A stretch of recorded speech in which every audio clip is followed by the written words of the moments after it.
ಇದು ಒಂದು ಬಹಳ ಪ್ರಮುಖವಾದಂಥ ಕಾರ್ಯಕ್ರಮ.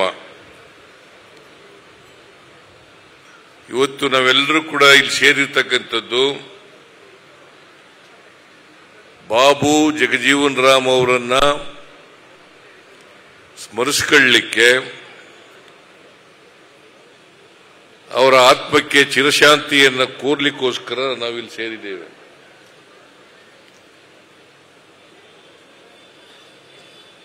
ಇವತ್ತು ವಿಧಾನಸೌಧದ ಮುಂಭಾಗದಲ್ಲಿ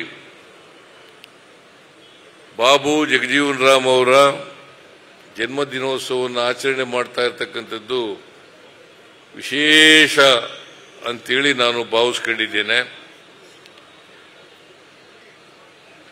ಇದನ್ನ ಏರ್ಪಾಡು ಮಾಡಿದಂಥ ಸಮಾಜ ಕಲ್ಯಾಣ ಇಲಾಖೆಯ ಸಚಿವರಿಗೆ ಮತ್ತು ಅವರೆಲ್ಲ ಸಿಬ್ಬಂದಿಯವರಿಗೆ, ಅಧಿಕಾರಿಗಳಿಗೆ ಧನ್ಯವಾದಗಳನ್ನು ಹೇಳಲಿಕ್ಕೆ ಬಯಸ್ತಾ ಇದ್ದೇನೆ. ಬಾಬು ಜಗಜೀವನ್ ರಾಮ್ ಅವರು ಈ ದೇಶ ಕಂಡಂತ ದೇಶ ಪ್ರೇಮಿ, ಸ್ವಾತಂತ್ರ್ಯ ಪ್ರೇಮಿ, ಸಾಮಾಜಿಕ ನ್ಯಾಯ ಎಲ್ಲರಿಗೂ ಸಿಗಬೇಕು ಅಂತೇಳಿ ಬಯಸಿದಂಥವ್ರು. ಸಾಮಾಜಿಕ ನ್ಯಾಯ ಅಂತಂದ್ರೆ ಸಮಾನ ಅವಕಾಶಗಳು ಸಿಗ್ತಕ್ಕಂಥದ್ದು. ನಮ್ಮ ಜಾತಿ ವ್ಯವಸ್ಥೆಯ ಕಾರಣಕ್ಕೋಸ್ಕರ ಸಮಾಜದಲ್ಲಿ ಅಸಮಾನತೆ ನಿರ್ಮಾಣ ಆಗ್ಬಿಟ್ಟಿದೆ. ಅದಕ್ಕೆ ಅವರು ಹೇಳಿದ್ರು, ಎಲ್ಲಿವರೆಗೆ ಈ ಅಸಮಾನತೆ ಇರ್ತದೆ ಅಲ್ಲಿವರೆಗೂ ಕೂಡ, ಎಲ್ಲಿವರೆಗೆ ಜಾತಿ ವ್ಯವಸ್ಥೆ ಇರ್ತದೆ ಅಲ್ಲಿವರೆಗೆ ಮೀಸಲಾತಿ ಇರಬೇಕು ಅಂತಕ್ಕಂಥದ್ದನ್ನ ಪ್ರತಿಪಾದನೆಯನ್ನ ಮಾಡಿದ್ರು. ಎಲ್ರಿಗೂ ಸಮಾನತೆ ಸಿಕ್ಕಿದಾಗ ಮಾತ್ರ ಮೀಸಲಾತಿ ಬೇಕಾಗಲ್ಲ. ಸಮಾನತೆ ಸಿಕ್ಕದೇನೆ ಮೀಸಲಾತಿ ಹೋಗ್ಬೇಕು ಅಂತ ಹೇಳಿದ್ರೆ, ಈಗ ಯಾರು ಹೋಗ್ಬೇಕು ಅಂತ ಹೇಳಲ್ಲ, ಮೀಸಲಾತಿ ಹೋಗ್ಬೇಕು ಅಂತ ಯಾರು ಹೇಳಲ್ಲ. ಯಾಕಂದ್ರೆ ಎಲ್ಲರಿಗೂ ಸಿಕ್ಬಿಟ್ಟದೆ ಮೀಸಲಾತಿ. ಯಾಕಂತಂದ್ರೆ ಈ ನರೇಂದ್ರ ಮೋದಿ ಅವರು ಪ್ರಧಾನಮಂತ್ರಿ ಆದಮೇಲೆ ಎಕನಾಮಿಕಲಿ ವೀಕರ್ ಸೆಕ್ಷನ್ಸ್ಗೆ ಕೊಡ್ತೀವಿ ಅಂತ ಹೇಳಿದ ಮೇಲೆ 10% ಮೀಸಲಾತಿ ಕೊಟ್ಬಿಟ್ಟ ಮೇಲೆ ಎಲ್ರಿಗೂ ಸಿಕ್ಕೋಯ್ತು. ಚಪ್ಪಾಳೆ ತಟ್ಟಬೇಕು ಹೋಗ್ಬಿಡಿ, ಯಾಕಂದ್ರೆ ಇದೊಂದು ಅಲಿಗೇಷನ್ ಅಂತ ತಿಳ್ಕೊಬಿಡ್ತಾರೆ. ನೀವು ಮಾಡಿದ್ರೆ ತಪ್ಪು ತಿಳ್ಕೊಳ್ಳಲ್ಲ, ನಾನು ಮಾಡಿದ್ರೆ ತಪ್ಪು ತಿಳ್ಕೊತಾರೆ. ಅದಕ್ಕೋಸ್ಕರ ಈಗ ಮೀಸಲಾತಿ ವಿರೋಧ ಮಾಡೋರು ಯಾರೂ ಇಲ್ಲ. ಯಾಕಂದ್ರೆ ಎಲ್ರಿಗೂ ಮೀಸಲಾತಿ ವಿರೋಧ ಮಾಡೋರ್ಗೂ ಸಿಕ್ಬಿಟ್ಟದೆ ಮೀಸಲಾತಿ. ಸುಪ್ರೀಂ ಕೋರ್ಟ್ನವರು ಕೂಡ ಅದನ್ನು ಒಪ್ಕೊಬಿಟ್ಟಿದ್ದಾರೆ.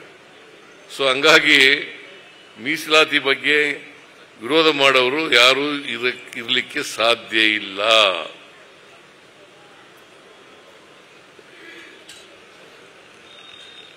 ಡಾಕ್ಟರ್ ಬಾಬಾ ಸಾಹೇಬ್ ಅಂಬೇಡ್ಕರ್ ಅವರು ಈ ದೇಶಕ್ಕೆ ಸಂವಿಧಾನವನ್ನ ಕೊಟ್ಟರು. ಸಂವಿಧಾನದಲ್ಲಿ ಅಸಮಾನತೆ ಹೋಗ್ಬೇಕು, ಸಮಾನತೆ ಬರಬೇಕು, ಎಲ್ರಿಗೂ ಸಮಾನ ಅವಕಾಶಗಳು ಸಿಕ್ಕಬೇಕು, ಈ ದೇಶದ ಸಂಪತ್ತು, ಅಧಿಕಾರ ಎಲ್ಲವೂ ಕೂಡ ಹಂಚಿಕೆ ಆಗಬೇಕು ಅಂತಕ್ಕಂಥದ್ದನ್ನ ಬಯಸಿದ್ರು. ಯಾಕಂತಂದ್ರೆ ನಿಮ್ಮ ತಪ್ಪಿನಿಂದಾಗ್ಲಿ ಅಥವಾ ನಮ್ಮ ತಪ್ಪಿನಿಂದಾಗ್ಲಿ ಅಸಮಾನತೆ ನಿರ್ಮಾಣ ಆಗಿಲ್ಲ. ವ್ಯವಸ್ಥೆಯ ತಪ್ಪಿನಿಂದಾಗಿ ಅಸಮಾನತೆ ನಿರ್ಮಾಣ ಆಗ್ತದೆ. ಎಲ್ಲಿವರೆಗೆ ಅಸಮಾನತೆ ಇರ್ತದೆ, ಎಲ್ಲಿವರೆಗೆ ಸಮಾನತೆ ಬರಲ್ಲ, ಅಲ್ಲಿವರೆಗೂ ಕೂಡ ಜಾತಿ ವ್ಯವಸ್ಥೆ ಹೋಗಲ್ಲ. ಇದನ್ನು ಬಹಳ ಸ್ಪಷ್ಟವಾಗಿ ತಿಳ್ಕೋಬೇಕಾಗ್ತದೆ. ಬಾಬಾ ಸಾಹೇಬ್ ಅಂಬೇಡ್ಕರ್ ಅವರು ಅದನ್ನೇ ಬಹಳ ಸ್ಪಷ್ಟವಾಗಿ ಹೇಳಿದರು. ಎಲ್ಲರಿಗೂ ಆರ್ಥಿಕ, ಸಾಮಾಜಿಕ ಸಬಲತೆ ಬಂದಾಗ ಮಾತ್ರ ಈ ದೇಶಕ್ಕೆ ಸ್ವಾತಂತ್ರ್ಯ ಬಂದದಕ್ಕೆ ಸಾರ್ಥಕ ಆಗ್ತದೆ, ಇಲ್ಲಿವರೆಗೆ ಸಾರ್ಥಕ ಆಗಲ್ಲ. ಬಾಬು ಜಗಜೀವನ್ ರಾಮ್ ಅವರು ಕೂಡ ಇದನ್ನು ನಂಬ್ಕೊಂಡಿದ್ರು, ಇದರಲ್ಲಿ ವಿಶ್ವಾಸ ಇಟ್ಟುಕೊಂಡಿದ್ರು. ಅದಕ್ಕೋಸ್ಕರ ಸಮಾಜದಲ್ಲಿ ಎಲ್ರಿಗೂ ಶಿಕ್ಷಣ ಸಿಗಬೇಕು, ಎಲ್ರಿಗೂ ಸಮಾನತೆ ಬರಬೇಕು, ಎಲ್ಲರೂ ಮುಖ್ಯವಾಹಿನಿಗೆ ಬರಬೇಕು. ಅದು ಬಂದಾಗ ಮಾತ್ರ ನಮಗೆ ಈ ಸಮಾಜದಲ್ಲಿ ಮನುಷ್ಯತ್ವ ಬರಲಿಕ್ಕೆ ಸಾಧ್ಯ ಆಗ್ತದೆ. ಇಲ್ಲದೇ ಹೋದರೆ ಅಮಾನವೀಯ ಪದ್ಧತಿಗಳು ಹಾಗೇ ಮುಂದುವರ್ಕೊಂಡು ಹೋಗ್ತವೆ. ಇವತ್ತು ಯಾಕೆ ಅಸ್ಪೃಶ್ಯತೆ ಈಗಲೂ ಇದೆ ಅಂತಂತಂದ್ರೆ ಕಾರಣ ಯಾಕಪ್ಪ ಅಂತಂದ್ರೆ ಅಸ್ಪೃಶ್ಯತೆಯನ್ನ ಪೋಷಿಸ್ತಕ್ಕಂಥವ್ರು ಅಥವಾ ಸಮಾನತೆ ಬರದೇ ಇರತಕ್ಕಂಥದ್ದು ಇವು ಕಾರಣ ಅಂತಕ್ಕಂಥದ್ದನ್ನು ಅರ್ಥ ಮಾಡ್ಕೋಬೇಕಾಗ್ತದೆ. ಅಸ್ಪೃಶ್ಯತೆ ಹೋಗ್ಬೇಕು, ಅದು ಈ ಸಮಾಜಕ್ಕೆ ತಗುಲಿರ್ತಕ್ಕಂಥ ರೋಗ. ಅದು ಈ ರೋಗ ಬಿಡುಗಡೆ ಆಗಬೇಕು. ಅದಕ್ಕೆ ಶಿಕ್ಷಣ ಬರೀ ಉದ್ಯೋಗ ಪಡ್ಕೊಳ್ಳಿಕ್ಕಲ್ಲ. ಜಗಜೀವನ್ ರಾಮ್ ಹೇಳಿದ್ದದು ಶಿಕ್ಷಣ ಬರೀ ಉದ್ಯೋಗ ಪಡ್ಕೊಳ್ಳಿಕ್ಕಲ್ಲ, ನಿಮಗೆ ನಿಮ್ಮ ವಿಕಾಸ ಆಗಬೇಕು, ಸ್ವಾಭಿಮಾನದಿಂದ ಬದುಕತಕ್ಕಂಥ ಪರಿಸ್ಥಿತಿ ನಿರ್ಮಾಣ ಆಗಬೇಕು. ನಿಮಗೆ ಸೂಕ್ತ ಪ್ರತಿಭೆ ಇದೆಯಲ್ಲ, ಪ್ರತಿಯೊಬ್ಬರಿಗೂ ಕೂಡ ಒಂದು ಸೂಕ್ತವಾದಂಥ ಪ್ರತಿಭೆ ಇರ್ತದೆ. ಆ ಪ್ರತಿಭೆ ಹೆರಿಡಿಟರಿ ಅಲ್ಲ, ಪ್ರತಿಭೆ ಅಂತಕ್ಕಂಥದ್ದು ಹೆರಿಡಿಟರಿ ಅಲ್ಲ. ಅವಕಾಶ ಸಿಕ್ಕಿದಾಗ ಎಲ್ರಿಗೂ ಪ್ರತಿಭೆ ಬರ್ತದೆ. ಅದಕ್ಕೆ ಆ ಸೂಕ್ತ ಪ್ರತಿಭೆಯ ವಿಕಾಸ ಆದಾಗ ಮಾತ್ರ, ವ್ಯಕ್ತಿತ್ವ ವಿಕಸನ ಆದಾಗ ಮಾತ್ರ ಶಿಕ್ಷಣ ಸಿಕ್ತದಕ್ಕೆ ಅರ್ಥ ಆಗ್ತದೆ. ಇಂಥ ಶಿಕ್ಷಣವನ್ನ ಪ್ರತಿಯೊಬ್ಬರು ಕೂಡ ಪಡ್ಕೊಳ್ತಕ್ಕಂಥ ಪ್ರಯತ್ನವನ್ನು ಮಾಡಬೇಕು. ಶಿಕ್ಷಣ ಇಲ್ಲದೆ ಹೋದರೆ ನಾವು ಸ್ವಾಭಿಮಾನದಿಂದ ಬದುಕಲಿಕ್ಕೆ ಸಾಧ್ಯ ಆಗಲ್ಲ. ಅದಕ್ಕೋಸ್ಕರ ಪ್ರತಿಯೊಬ್ಬರು ಕೂಡ ಶಿಕ್ಷಣವನ್ನು ಪಡ್ಕೊಳ್ಳೇಬೇಕು. ನಾನು ಅದಕ್ಕೋಸ್ಕರನೇ ಆರ್ಥಿಕ ಸಬಲತೆ ಆಗಬೇಕು ಅಂತೇಳಿ ಅನೇಕ ಕಾರ್ಯಕ್ರಮಗಳನ್ನು ಹಿಂದೆ ಮುಖ್ಯಮಂತ್ರಿ ಆಗಿರುವಾಗ, ಈಗ ಮುಖ್ಯಮಂತ್ರಿ ಆಗಿರುವಾಗ ನಾನು ಆ ಕಾರ್ಯಕ್ರಮಗಳನ್ನು ಜಾರಿಗೆ ತಂದಿರತಕ್ಕಂಥದ್ದು. ಇದನ್ನು ಬಹಳ ಲಘುವಾಗಿ ತಿಳ್ಕೊಳ್ಳಕ್ಕೆ ಹೋಗ್ಬಿಡಿ. ಈಗ ಇಡೀ ದೇಶದಲ್ಲಿ ತೆಲಂಗಾಣ, ಆಂಧ್ರ ಮತ್ತು ಕರ್ನಾಟಕ ಈ 3 ರಾಜ್ಯಗಳನ್ನು ಬಿಟ್ಟರೆ ಬೇರೆ ಎಲ್ಲೂ ಕೂಡ SCP TSP ಆಕ್ಟ್ ಅನ್ನ ತಂದಿಲ್ಲ. ಇಲ್ಲಿ ಬಹಳ ಜನ ವಿದ್ಯಾವಂತರು ಇದ್ದೀರಿ, ನೀವು ಯೋಚನೆ ಮಾಡಬೇಕು. ಎಲ್ಲರೂ ಇದೆಯಾ? ಸಾಮಾಜಿಕ ನ್ಯಾಯದ ಬಗ್ಗೆ ಪುಂಖಾನುಪುಂಖವಾಗಿ ಭಾಷಣ ಮಾಡ್ತಾರೆ. ಸಾಮಾಜಿಕ ನ್ಯಾಯದ ಬಗ್ಗೆ ಪುಂಖಾನುಪುಂಖವಾಗಿ ಭಾಷಣ ಮಾಡೋದು ಯಾಕೆ ಮಾಡಿಲ್ಲ ಅವರು? ಮಾತಿನಲ್ಲಿ ಮಾತ್ರ ಭಾಷಣ ಮಾಡಿದ್ರೆ ಆಗೋದಿಲ್ಲ, ಕ್ರಿಯೆನಲ್ಲಿ ಇರಬೇಕು. ಇವತ್ತು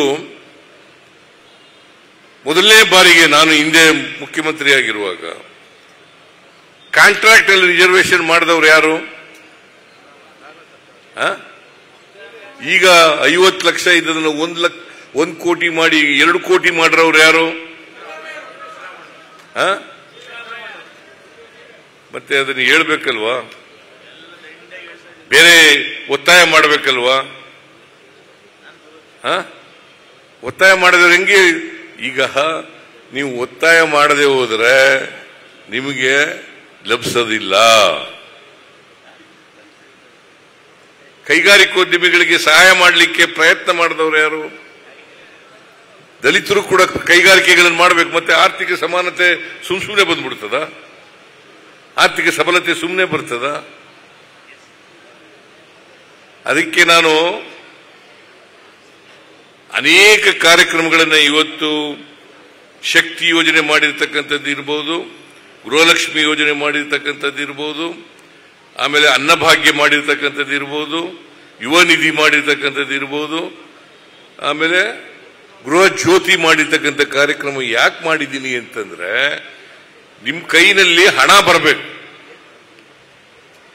ಈಗ ಹಣ ಇಲ್ಲದೆ ಹೋದ್ರೆ ಕೊಂಡ್ಕೊಳ್ತಕ್ಕಂಥ ಶಕ್ತಿ ಹೆಂಗ್ ಬರ್ತದೆ? ಯಾರಿಗಾದ್ರೂ ಕೊಂಡ್ಕೊಳ್ತಕ್ಕಂಥ ಶಕ್ತಿ ಇರ್ಬೇಕಲ್ಲಪ್ಪ. ನಾನು ಹಳ್ಳಿಯಿಂದ ಬಂದವನು, ನಮ್ಮ ಹಳ್ಳಿನಲ್ಲಿ ನೋಡ್ತಾ ಇದ್ದೆ, ಒಂದು ದಿನಕ್ಕೆ ಒಂದೇ ಹೊತ್ತು ಊಟ ಮಾಡ್ತಾ ಇದ್ದು ಕಾರ್ಮಿಕರು. ಒಂದೊತ್ತು ಮಾತ್ರ ಊಟ ಮಾಡ್ತಿದ್ರು. ಈಗ ಅದಕ್ಕೆ ನಾನು ಎಲ್ಲರೂ ಕೂಡ 2 ಹೊತ್ತು ಊಟ ಮಾಡಲೇಬೇಕು ಅಂತೇಳಿ ಅನ್ನಭಾಗ್ಯ ಕಾರ್ಯಕ್ರಮವನ್ನು ಜಾರಿ ತಗೊಂಡು ನಾವೆಲ್ಲ ಹಳ್ಳಿನಲ್ಲಿ ಅನ್ನ ಉಣ್ತಿದ್ದು ಹಬ್ಬಗಳು ಬಂದ್ರೆ, ಜಾತ್ರೆ ಬಂದ್ರೆ, ನೆಂಟರು ಬಂದ್ರೆ ಮಾತ್ರ. ಇಲ್ಲರ ಅನ್ನನೇ ಇಲ್ಲ ನಮಗೆ. ಐ ಡೋಂಟ್ ನೋ ಇಲ್ಲಿ ಎಷ್ಟು ಜನ ಇದ್ದಾರೆ ಗೊತ್ತಿಲ್ಲ ನನಗೆ ಅನ್ನ ಉಣ್ಣೋರು. ಅನ್ನ ನನಗೇನೆ ನಮ್ಮ ಮನೇಲಿ ಅನ್ನ ಮಾಡ್ತಿದ್ದದು. ನೆಂಟರು ಬಂದ್ರೆ, ಹಬ್ಬ ಮಾಡಿದ್ರೆ, ಜಾತ್ರೆ ಮಾಡಿದ್ರೆ ಆಗ ಮಾತ್ರ ಅನ್ನ ಉಣ್ಣಿವು. ಇಲ್ಲದೆ ಹೋದ್ರೆ ರಾಗಿ ಮುದ್ದೆ, ಜೋಳದ ಮುದ್ದೆ. ನಿಮ್ ಕಡೆ ರೊಟ್ಟಿ ಏನ್ರಿ ಸಾಗರ್ ತಿನ್ಬೇಕಾಗಿತ್ತು. ಅನ್ನ ಸಿಗ್ತಾನೆ ಇರಲಿಲ್ಲ ನಮಗೆ. ನಾನು ಕಣ್ಣಾರೆ ಕಂಡದ್ದು ಪಾಪ ಬಡವ್ರ ಮನೆಯಲ್ಲಿ, ಈ ಕೂಲಿ ಮಾಡೋರ ಮನೆಯಲ್ಲಿ ಅವರು ಅನ್ನ ಮಾಡ್ತಿರ್ಲಿಲ್ಲ. ಅನ್ನ ಮಾಡೋರ ಮನೆ ಮುಂದೆ ಹೋಗಿ ಒಂದು ತುತ್ತು ಅನ್ನಕ್ಕೆ ಮಕ್ಕಳಿಗೆ ಕಾಯಿಲೆ ಬಂದ್ರೆ ಅನ್ನ ತಿನ್ನಿಸ್ಬೇಕು ಅನ್ನೋದು ಆಗ ಪದ್ಧತಿ. ಈಗ ಮುದ್ದೆನೂ ತಿನ್ಬೋದು ಅಂತ ಇಟ್ಕೊಳ್ಳೋಣ ಕಾಯಿಲೆ ಬಂದ್ರೆ. ಯಾಕಂದ್ರೆ ಜೀರ್ಣ ಆಗಲ್ಲ, ಅನ್ನ ಆದ್ರೆ ಸುಲಭವಾಗಿ ಜೀರ್ಣ ಆಯ್ತದೆ ಅಂತೇಳಿ ಅನ್ನ ತಿನ್ನಿಸ್ಲಿಕ್ಕೆ ಕರೆಕ್ಟ್ ಬರೋರು. ನಾನು ಅದನ್ನ ಕಣ್ಣಾರೆ ನೋಡಿದ್ದೆ. ಅದಕ್ಕೋಸ್ಕರ ನಾನೇ ಅಧಿಕಾರಕ್ಕೆ ಬಂದಾಗ ಯಾರು ಕೂಡ ಹಸಿದು ಮಲಗಬಾರದು, ಎಲ್ಲರೂ 2 ಹೊತ್ತು ಊಟ ಮಾಡಲೇಬೇಕು. ಬಡವಾಗ್ಲಿ ಬಲ್ಲಿದಾಗ್ಲಿ, ಬಲ್ಲಿದ್ರೆ ಇಲ್ವೇ ಇಲ್ಲ ಬಿಡಿ, ಯಾರು ಕೂಲಿ ಮಾಡ್ತಾರ ಅವ್ರು ಮಾತ್ರ ಅನ್ನ ಉಣ್ಣವ್ರು. ಈಗ ಬಲ್ಲಿದ್ರೆಲ್ಲ ಕಾಯಿಲೆಗಳು ಬಂದ್ಬಿಟ್ಟು ಬೇರೆ ಬೇರೆ ಬಹುತೇಕ ಜನ ಕಾಯಿಲೆ ಬಂದ್ಬಿಟ್ಟಿದ್ದಾವೆ. ಈಗ ನನಗೆ ಶುಗರ್ ಕಾಯಿಲೆ ಬಂದ್ಬಿಟ್ಟಿದೆ. ಈಗ ನಾನು ಚಪಾತಿ ತಿಂತೀನಿ, ಅನ್ನನೇ ತಿನ್ನೋದಿಲ್ಲ, ಬಿಟ್ಬಿಟ್ಟಿದ್ದೀನಿ. ಈಗ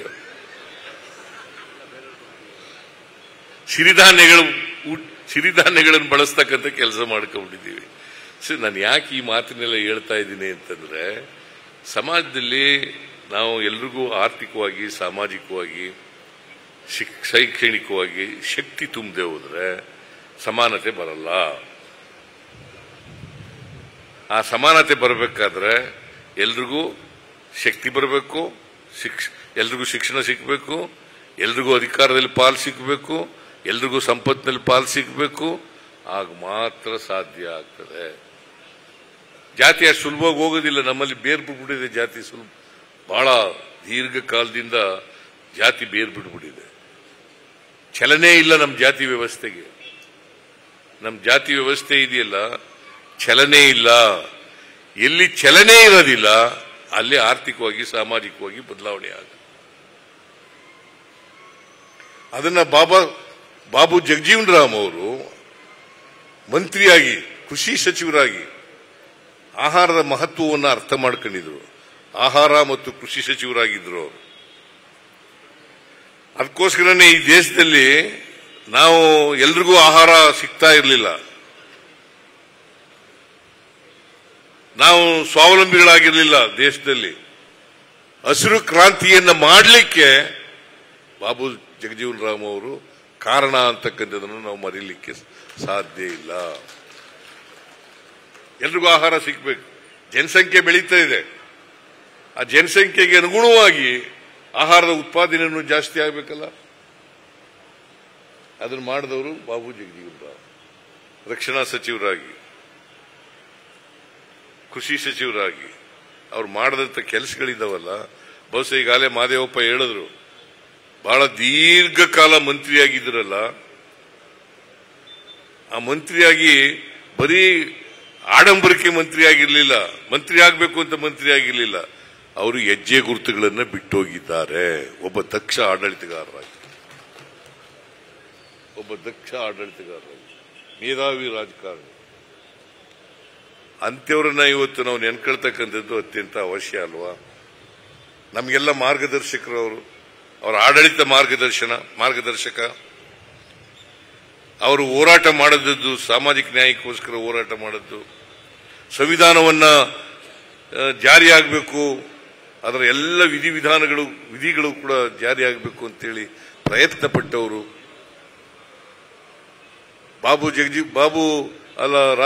ಇವರು ಅಂಬೇಡ್ಕರ್ ಅವರು ಸಂವಿಧಾನ ಬರ್ಕೊಟ್ರು. ಆದರೆ ಇವರು ದೀರ್ಘಕಾಲ ಅಧಿಕಾರದಲ್ಲಿ ಇದ್ರಲ್ಲ, ಅಧಿಕಾರದಲ್ಲಿ ಇದು ಸಂವಿಧಾನ ಜಾರಿಯಾಗಲಿಕ್ಕೆ ಪ್ರಯತ್ನವನ್ನು ಪಟ್ಟವು. ಸೊ ಅದರಿಂದ ಇಂಥ ಮಹಾನ್ ವ್ಯಕ್ತಿ ನಾವು ನೆನ್ಕಬೇಕಾಗಿರ್ತಕ್ಕಂಥದ್ದು ನಮ್ಮ ಕರ್ತವ್ಯ, ನಮ್ಮ ಜವಾಬ್ದಾರಿ. ಅವರು ಹಾಕೊಟ್ಟಿರ್ತಕ್ಕಂಥ ಆಡಳಿತ ವ್ಯವಸ್ಥೆ ಇದೆಯಲ್ಲ, ಅವರ ಚಿಂತನೆಗಳಿದಾವಲ್ಲ, ಅದನ್ನ ಪಾಲನೆ ಮಾಡ್ತಕ್ಕಂಥದ್ದು ಅತ್ಯಂತ ಅಗತ್ಯ. ಅದಕ್ಕೋಸ್ಕರ ಆಗಿಂದಾಗೆ ಬಾಬು ಜಗಜೀವನ್ ರಾಮ್ ಇರ್ಬೋದು, ಬಾಬಾ ಸಾಹೇಬ್ ಅಂಬೇಡ್ಕರ್ ಅವರು ಇರ್ಬೋದು, ಇವನ್ನೆಲ್ಲ ನೆನ್ಕೋಬೇಕಾಗ್ತದೆ. ಅದರ್ವೈಸ್ ಈಗ ಇಂಥ ಸಂವಿಧಾನ ಸಿಕ್ಕದೆ ಹೋಗಿದ್ದೇವೆ. ಬಾಬಾ ಸಾಹೇಬ್ ಅಂಬೇಡ್ಕರ್ ಅವರು ಸಂವಿಧಾನ ರಚನೆ ಮಾಡತಕ್ಕಂಥ ಸಮಿತಿಯ ಅಧ್ಯಕ್ಷರಾಗಲಿ ಹೋಗಿದ್ರೆ ಇಂಥ ಸಂವಿಧಾನ ಬರಲಿಕ್ಕೆ ಸಾಧ್ಯ ಆಯ್ತು. ಇವರೆಲ್ಲ ದಲಿತ ಸಮಾಜದಲ್ಲಿ ಹುಟ್ಟಿದವರು, ಕಷ್ಟ ಗೊತ್ತಿತ್ತು, ಅವ್ರಿಗೆ ಬದುಕು ಗೊತ್ತಿತ್ತು, ಸಮಾಜ ಗೊತ್ತಿತ್ತು. ಅದಕ್ಕಾಗಿ ಅವರು ಅದನ್ನ ಅನುಭವಿಸಿದ್ದರಿಂದ, ಆ ಅನುಭವ ಇದ್ದದರಿಂದ ಅದಕ್ಕೆ ಪರಿಹಾರ ಕಂಡುಹಿಡಿತಕ್ಕಂಥ ಪ್ರಯತ್ನವನ್ನು ಮಾಡಿ. ಈ ಪರಿಹಾರ ಕಂಡುಹಿಡಿತಕ್ಕಂಥ ಪ್ರಯತ್ನ ಮಾಡದೆ ಹೋಗಿದ್ರೆ ಇವತ್ತು ನಾವ್ಯಾರು ಕೂಡ ಶಿಕ್ಷಣ ಪಡ್ಕೊಳ್ಳಿಕ್ಕೆ ಆಗ್ತಾ ಇರಲಿಲ್ಲ, ನಾವ್ಯಾರು ಕೂಡ ರಾಜಕಾರಣಿಗಳಾಗಲಿಕ್ಕೆ ಆಗ್ತಾ ಇರಲಿಲ್ಲ, ನಾವ್ಯಾರು ಕೂಡ ಮುಖ್ಯಮಂತ್ರಿಗಳಾಗಲಿಕ್ಕೆ ಸಾಧ್ಯ ಆಯ್ತಿರ್ಲಿಲ್ಲ. ಇದನ್ನೆಲ್ಲ ನಾವು ಅರ್ಥ ಮಾಡ್ಕೋಬೇಕಾಗ್ತದೆ. ಅದಕ್ಕೋಸ್ಕರ ಬಾಬು ಜಗಜೀವನ್ ರಾಮ್ ಅವ್ರನ್ನ ನೆನ್ಕೊಳ್ತಕ್ಕಂಥ ಪ್ರಯತ್ನವನ್ನು ಮಾಡೋಣ, ಮತ್ತೆ ಅವರು ಹಾಕೊಟ್ಟಿರ್ತಕ್ಕಂಥ ದಾರಿನಲ್ಲಿ ನಡೀಲಿಕ್ಕೆ ಪ್ರಯತ್ನ ಮಾಡೋಣ. ನಾವು ಇನ್ನೊಬ್ಬ ಬಾಬಾ ಸಾಹೇಬ್ ಅಂಬೇಡ್ಕರ್ ಆಗಕ್ಕಾಗಲ್ಲ, ಇನ್ನೊಬ್ಬ ಬಾಬು ಜಗಜೀವನ್ ರಾಮ್ ಆಗಕ್ಕಾಗಲ್ಲ. ಆದರೆ ಅವರು ಬಿಟ್ಟೋಗಿರ್ತಕ್ಕಂಥ ಹೆಜ್ಜೆಗಳಿದ್ದಾವಲ್ಲ, ಅವರ ಆಡಳಿತದ ವೈಖರಿ ಇತ್ತಲ್ಲ, ಅವರ ದಕ್ಷತೆ ಇತ್ತಲ್ಲ, ಅದ ರೀತಿ ನಡೀತಕ್ಕಂಥ ಪ್ರಯತ್ನವನ್ನು ಮಾಡಬೇಕು. ಮತ್ತು ಯಾರಿಗೋಸ್ಕರ ಚಿಂತನೆ ಮಾಡ್ತಾ ಇದ್ರು, ಕಟ್ಟ ಕಡೆಯ ಮನುಷ್ಯ, ಅವನಿಗೂ ನ್ಯಾಯ ಸಿಗಬೇಕು ಅಂತ ಚಿಂತನೆ ಮಾಡ್ತಾ ಇದ್ರಲ್ಲ, ಅಂತ ಚಿಂತನೆಗಳನ್ನು ನಾವು ಕೂಡ ಅಳವಡಿಸ್ಕೊಳ್ತಕ್ಕಂಥ ಪ್ರಯತ್ನವನ್ನು ಮಾಡದೆ ಅಂಬೇಡ್ಕರ್ ಅವರಿಗೆ, ಬಾಬು ಜಗಜೀವನ್ ರಾಮ್ ಅವರಿಗೆ ಸಲ್ಲಿಸ್ತಕ್ಕಂಥ ಗೌರವ ಅಂತಕ್ಕಂಥ ಮಾತುಗಳನ್ನು ಹೇಳಲಿಕ್ಕೆ ಪ್ರಯತ್ನ. ಮತ್ತೆ ಇದೇ ಸಂದರ್ಭದಲ್ಲಿ ಇವತ್ತು ಬಾಬು ಜಗಜೀವನ್ ರಾಮ್ ಅವರ ಪ್ರಶಸ್ತಿಗಳನ್ನು ಕೊಟ್ಟಿದ್ದೀರಿ. ಇಲ್ಲಿ ಯಾರ್ಯಾರು ಬಾಬು ಜಗಜೀವನ್ ರಾಮ್ ಅವರ ಪ್ರಶಸ್ತಿಗಳನ್ನು ಸ್ವೀಕಾರ ಮಾಡಿದ್ದಾರೆ ಎಲ್ಲ ಪುರಸ್ಕೃತರಿಗೆ ಅಭಿನಂದನೆಗಳನ್ನು ಈ ಸಂದರ್ಭದಲ್ಲಿ ಹೇಳಲಿಕ್ಕೆ ಬಯಸ್ತೇನೆ.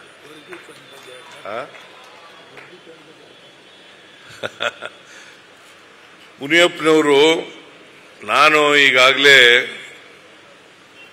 ಈ ಒಳ ಮೀಸಲಾತಿ ಅಂತ ಇದೆಯಲ್ಲ, ಒಳ ಮೀಸಲಾತಿ ಬಗ್ಗೆ ಈಗಾಗಲೇ ಒಂದು ಆಯೋಗವನ್ನು ರಚನೆ ಮಾಡಿದ್ದೀನಿ. ನಾಗಮೋಹನ್ ದಾಸ್ ಅವರು ಅದರ ಅಧ್ಯಕ್ಷರಾಗಿದ್ದಾರೆ. ಅವರು ಇಂಟ್ರೀಮ್ ರಿಪೋರ್ಟ್ ಅನ್ನು ಕೊಟ್ಟಿದ್ದಾರೆ. ಒಳ ಮೀಸಲಾತಿ ಬಗ್ಗೆ ಯಾರೂ ಸಂಶಯ ಇಟ್ಟಬೇಕಾದಂತ ಅಗತ್ಯ ಇಲ್ಲ. ಸುಪ್ರೀಂ ಕೋರ್ಟ್ ವರದಿ ಕೊಟ್ಟಿರೋದ್ರಿಂದ ನಾವು ಅದನ್ನ ಪಾಲನೆ ಮಾಡಲೇಬೇಕು. ನಮ್ಮ ಸರ್ಕಾರ ಅದನ್ನ ಜಾರಿ ಮಾಡಲಿಕ್ಕೆ ಬದ್ಧವಾಗಿದೆ. ಆದರೆ ವೈಜ್ಞಾನಿಕವಾಗಿ, ಸಂವಿಧಾನಾತ್ಮಕವಾಗಿ ಅದನ್ನು ಮಾಡಬೇಕಾಗ್ತದೆ. ಅದಕ್ಕೋಸ್ಕರ ನಾಗಮೋಹನ್ ದಾಸ್ ಅವರು 2 ತಿಂಗಳು ಟೈಮ್ ಕೇಳಿದ್ದಾರೆ. ನಾನು 2 ತಿಂಗಳು ಟೈಮನ್ನು ಕೊಟ್ಟಿದ್ದೇನೆ. ಆ ವರದಿ ಬಂದ ತಕ್ಷಣವೇ ನಾವು ಒಳ ಮೀಸಲಾತಿಯನ್ನ ಯಾರಿಗೂ ಅನ್ಯಾಯ ಆಗದ ರೀತಿಯಲ್ಲಿ, ಎಲ್ಲರಿಗೂ ನ್ಯಾಯ ಸಿಗೋ ರೀತಿಯಲ್ಲಿ ಮಾಡ್ತೇವೆ. ಸುಪ್ರೀಂ ಕೋರ್ಟ್ ಆದೇಶವನ್ನು ಪಾಲನೆ ಮಾಡ್ತೀವಿ. ದಯಮಾಡಿ ನಾನು ನಿಮ್ಮಲ್ಲಿ ಯಾರ್ಯಾರು ಇನ್ನೂ ಸಂಶಯ ಇಟ್ಕೊಂಡು, ಅವನು ಯಾವನೋ ಬಂದಿದ್ದ ಈಗ ನಮಗಲ್ಲಿ, ಅವ್ರು ಯಾರು ಹೆಸರೇನು ಹೋದ್ರ, ಅವ್ರು ಹೇಳಿದ್ರು, ಸಾರ್ ಒಳ ಮೀಸಲಾತಿ ಮಾಡಿ ಸಾರ್ ಅಂತ. ಮಾಡ್ತೀವಿ ಹೋಗಯ್ಯ ಅಂತಂದೆ. ನಾನು ಮಾತಾಡೋದೇ ಹಿಂಗೆ, ನೋಡಪ್ಪ ನೀವು ಬೇಡ ಅಂದ್ರೂ ನಾವು ಮಾಡ್ತೀವಿ. ಬಿಕಾಸ್ ಸುಪ್ರೀಂ ಕೋರ್ಟ್ ಡಿಸಿಷನ್ ಬಂದ ಮೇಲೆ ಮಾಡದೇ ಇರಕ್ಕಾಗ್ತದೇನ್ರಿ? ಅದರಿಂದ ಯಾರು ಸಂಶಯ ಪಟ್ಕೋಬೇಡಿ. ಯಾರು ಹೋರಾಟ ಮಾಡಕ್ ಹೋಗ್ಬೇಡಿ, ಇದು 100ಕ್ಕೆ 100. ಆಮೇಲೆ ಸಾರ್ ಈ ಆಂಜನೇಯ ಇದನ್ನಲ್ಲ ಸುಮ್ಮನಿರೋದಿಲ್ಲ ಸಾರ್, ಬಡ್ತಿ ಮೀಸಲಾತಿನಲ್ಲಿ ಮಾಡ್ಬಿಡ್ತಾವ್ರೆ ಸರ್. ಬಡ್ತಿ ಮೀಸಲಾತಿ ಮಾಡ್ತಾ ಇಲ್ಲ ಆಂಜನೇಯ, ಒಂದು ವೇಳೆ ಮಾಡಿದ್ರೆ ನಿಲ್ಲಿಸ್ತೀವಿ. ಇದು ಒಳ ಮೀಸಲಾತಿ ಆಗೋವರಿಗೆ ಉದ್ಯೋಗ ಇದು ಮಾಡಬೇಕಲ್ಲ ಎಂಥದ್ದು. ನಾರಾಯಣ ಸ್ವಾಮಿ ಕೂತು ಯಾಕೆ ಇದ್ಬಿಟ್ಟೆ?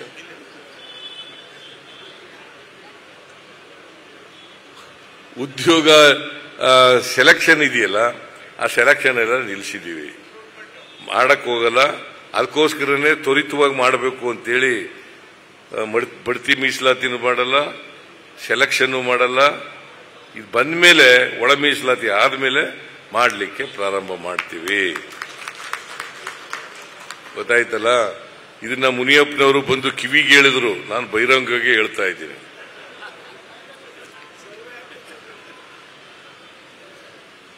ಸೊ ಇಷ್ಟು ಹೇಳಿ ಬಾಬು ಜಗಜೀವನ್ ರಾಮ್ ಅವರಿಗೆ, ಅಂಬೇಡ್ಕರ್ ಅವರಿಗೆ ನನ್ನ ನಮನಗಳನ್ನು ಸಲ್ಲಿಸಿ ಅವರ ಆತ್ಮಕ್ಕೆ ಚಿರಶಾಂತಿ ದೊರಕಲಿ, ಅವರು ಯಾವಾಗಲೂ ಕೂಡ ನಮಗೆ ಸ್ಫೂರ್ತಿದಾಯಕರಾಗಿರಲಿ ಅಂತಕ್ಕಂಥ ಮಾತುಗಳನ್ನು ಹೇಳಿ ನನ್ನ ಮಾತನ್ನು ಮುಗಿಸ್ತೇನೆ. ಮತ್ತೆ ನಿಮ್ಮೆಲ್ಲರಿಗೂ ಕೂಡ ಶುಭ ಆಗಲಿ. ಎಲ್ಲ ಸಾಮಾಜಿಕ ನ್ಯಾಯದಿಂದ ವಂಚಿತರಾಗಿರ್ತಕ್ಕಂಥ ಎಲ್ಲ ಜನರಿಗೂ ಕೂಡ ಶುಭ ಆಗಲಿ ಅಂತ ಹೇಳಿ ಹಾರೈಸಿ ನನ್ನ ಮಾತುಗಳನ್ನು ಮುಗಿಸ್ತೇನೆ. ನ್ಯೂಸ್ ಫಸ್ಟ್, ನಿರ್ಭೀತಿಯಿಂದ ನಿಮ್ಮ ಪರವಾಗಿ.